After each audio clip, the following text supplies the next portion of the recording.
qui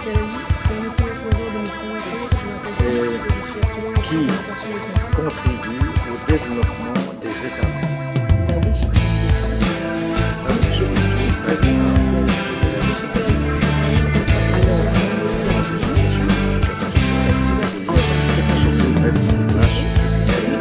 Des moyens de protéger et assister aux Et ça, c'est les catastrophes naturelles et les différentes organisations des Nations Unies. Bonjour monsieur. Bonjour. Je suis ravie de faire votre connaissance. Je m'appelle Mathilde et je suis en 4e année au collège Émile-Court. Avec mes camarades Chloé, ici, Julie et Timothée, nous vous avons préparé 4 questions sur le thème de la paix et du désarmement. Eh ben, bienvenue à l'ONU, ici à Genève, tous les 3. Oui. Et je suis à vous. Ma première question est, la paix avant tout, serait-il envisageable de se plier devant un tyran, un dictateur, pour retrouver un équilibre de paix ?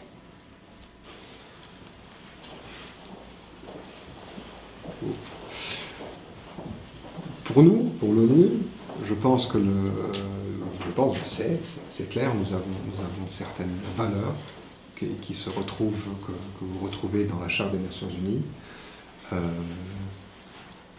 L'égalité, la justice, la liberté, les droits de l'homme, la paix.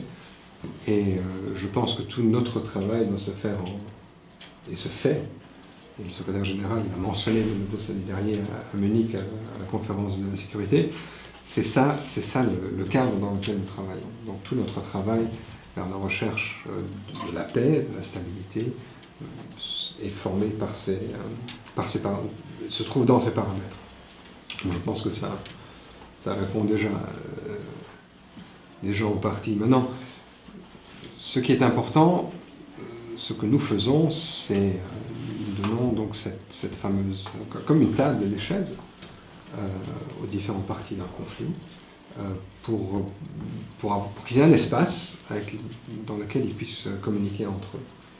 Et cet espace peut être facilité par les bons offices du secrétaire général, par exemple, par des missions de maintien de la paix, ou dans des mandats plus spécifiques, comme le nôtre dans les armements, qu'un bureau des affaires des armements en représentant travaille. Donc je pense que, pour répondre, je ne sais pas si répondre à la question, si dans ces paramètres, c'est pas à l'ONU de se plier devant qui que ce soit, c'est à l'ONU d'offrir des moyens de communication, des canaux de communication entre les différentes parties en conflit.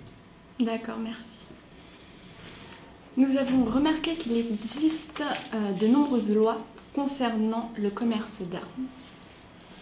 Cependant, ces législations ne sont pas toujours respectées par tous les pays, comme par exemple notre beau pays qui est la Suisse, qui en a exporté pour près d'un demi-milliard de francs suisses en 2015. Ne vaudrait-il pas mieux, à ce moment, interdire toute exportation d'armes, et en particulier de la Suisse, qui est un pays qui se veut neutre? Je ne suis pas un expert de la législation suisse, malheureusement, mais ce qui se fait du niveau international, c'est qu'en effet, il y a depuis 2014, avec l'entrée en vigueur du traité sur le commerce des armes, les États partis à ce traité se sont bien sûr engagés à transformer, transiter en législation nationale les normes de ce traité, donc d'appliquer ce traité dans leur droit national.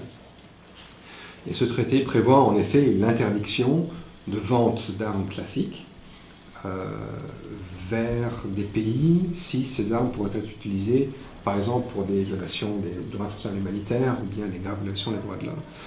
Et la Suisse était à partie de ce traité, et donc il revient à la Suisse après d'adapter sa législation et sa pratique de vente d'armes en accord avec ce traité, mais c'est la responsabilité primaire de réglementer le commerce des armes revient bien sûr aux États, et ces États se sont engagés à travers le traité sur le commerce des armes qui a été négocié à l'ONU et qui a été adopté comme résolution de l'Assemblée générale, donc pour ces 91 États, d'appliquer ce traité. Ils se sont engagés justement à ces normes en commun et ces valeurs en commun en quelque sorte, pour avoir un paramètre dans lequel ils sont prêts à vendre ou non des armes. D'accord, merci. Ma troisième question est, lors de sa visite à l'ONU, en janvier 2017, le président chinois Xi Jinping a soutenu que, je le cite, « les armes nucléaires devraient être totalement interdites et détruites afin de construire un monde sans armes nucléaires ». Cela n'est-il pas utopique, sachant que certains pays cherchent encore activement à se les procurer? Parfois, les utopies, c'est pas si mal que ça. Mais, très honnêtement, ce que vous appelez une utopie, ce que tu appelles une utopie, et ce que le président chinois a dit, ça se trouve dans la toute première résolution de l'Assemblée générale de l'ONU. La résolution 1.1 de 1946 est en effet la résolution où l'Assemblée générale demande à tous les États membres de travailler vers un monde sans armes nucléaires. Et là, on parle un an après l'utilisation de l'arme nucléaire, dans un conflit armé dans la Deuxième Guerre mondiale. Et ce but a toujours été là.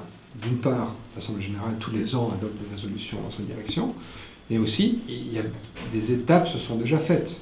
Maintenant, je vais juste parler du multilatéral, donc pas ce qui se fait entre pays en bilatéral. Nous avons le traité sur la non-prolifération des armes nucléaires, qui déjà limite les États, entre les États partis, il y en a 5 qui ont le droit d'avoir des armes nucléaires, mais dans sa préambule, ce traité prévoit aussi, comme but final de ce traité, l'abolition des armes nucléaires. Et ces États se sont engagés à prendre les mesures nécessaires pour réduire l'armement jusqu'à venir au niveau zéro. Nous avons le traité sur l'interdiction des tests d'armes nucléaires, avec une organisation spécialisée qui n'est pas encore en vigueur, mais l'organisation fonctionne déjà, elle est à Vienne, avec Lassina Zerbo à sa tête, qui interdit universellement tous les tests d'armes nucléaires. Donc en fait, avec le but d'éviter le développement de ces armes. À la conférence du désarmement, le désarmement nucléaire est un des points sur l'agenda, et les États font beaucoup pour avancer, aussi au niveau très technique, parce qu'il y a bien sûr l'utilisation civile du nucléaire et l'utilisation militaire. Donc il y a beaucoup d'aspects techniques qu'on doit adresser justement pour avancer vers le désarmement nucléaire, sans toutefois affecter les États dans l'utilisation civile de l'énergie nucléaire, qui est leur droit. Donc ça se trouve sur l'agenda de la conférence du désarmement. Et finalement, nous avons depuis l'année dernière une résolution de l'Assemblée générale qui prévoit des négociations d'une interdiction des armes nucléaires, et plusieurs États se sont engagés à participer à ces négociations, pas tous, mais plusieurs se sont engagés. Donc il y a tout un dynamisme. En effet, c'est un domaine très, très compliqué qui, j'avoue, vu l'expérience personnelle qu'on a chacun, on est tous nés dans l'ère nucléaire, et c'est difficile d'imaginer le futur sans, mais ce n'est pas du tout impossible, tout au contraire, et ça reste un des buts aussi de l'ONU. D'accord, merci beaucoup. Notre dernière question est, nous avons vu qu'il existe plusieurs accords quant à l'utilisation des armes chimiques. Oui. Déjà à plusieurs reprises, le chlore, qui n'a pas été répertorié comme tel, a été utilisé dans certains conflits, notamment en Syrie, et a fait de nombreuses victimes. L'ONU a-t-elle l'intention de faire quelque chose à ce sujet? Alors, c'est ce que l'ONU en tant qu'ONU, bien sûr, travaille dans le cadre du désarmement, dans toutes les formes du désarmement. Maintenant, pour les armes chimiques, nous avons négocié ici à Genève, il y a 20 ans, un peu plus de 20 ans, la Convention sur l'interdiction des armes chimiques, et sur base de cette convention, il existe une organisation spécialisée qui est à La Haye et qui assure la mise en œuvre de cette convention.